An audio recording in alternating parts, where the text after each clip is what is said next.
Now we're ready to expose our Yudu frame. We're going to be using an aftermarket Yudu frame 305 mesh. This mesh is extremely high tension, so it's going to be able to hold a high detail image. This is a half-tone image that is a gradient image basically that allows us to get more than a single color effect, even though we're just going to be using a single color of ink. This print is also printed through such a high mesh that it's going to be really soft and having a really nice feel on the shirt.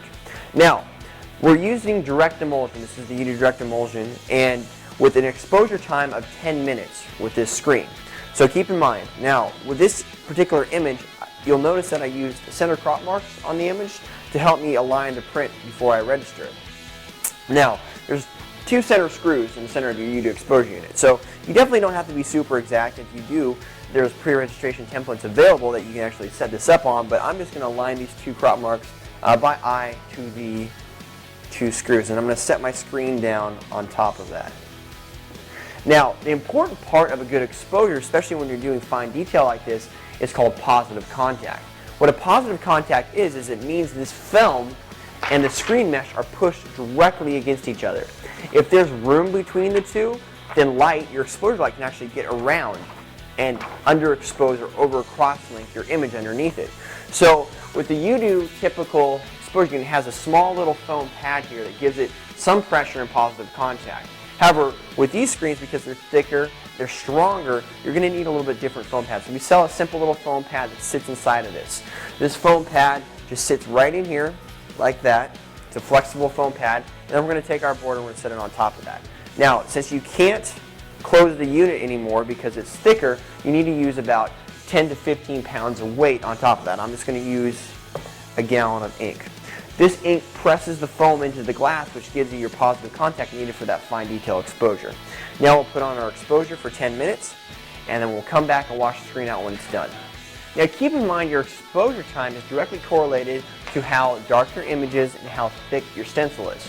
So typically with your new mesh sizes that you're used to using, you're going to have 110 mesh, maybe 220 mesh. But with this new variety of mesh sizes in the aftermarket Yudu frames, this changes your stencil thickness sometimes, particularly on your lower mesh sizes. This is a 40 mesh screen used for glitter printing. If you notice, the mesh holes are very, very open. If you kind of zoom in on that right there.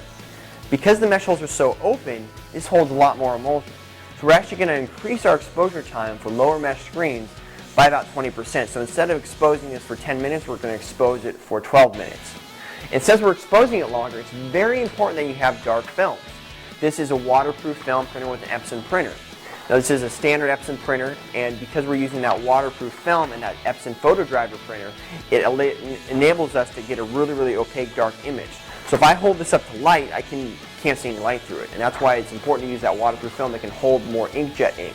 And using your advanced photo settings, best quality image, premium glossy photo paper on your print settings.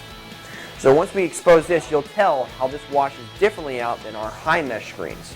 Our exposure is almost complete. Now keep in mind that even after our screen's exposed, we need to keep it in a light safe environment. If we take it outside to wash it out, the image that's unexposed will start to expose, so you're going to have a lot harder time washing it out. So when our exposure concludes, if we have to move it in a lit room, we're going to put it in a black trash bag to protect it from the light until we go wash it out. Also, when you're washing it out, you want to wash it out in a dimly lit area. Our exposure is complete. Take our foam out, our board out.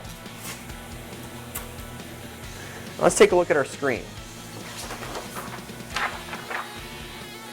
Now you should already see a light goes to the image area. You probably can't see it on camera, but you can definitely see it in person. A light goes to the image area. Now we're in a light safe environment because of the yellow light safe bulb.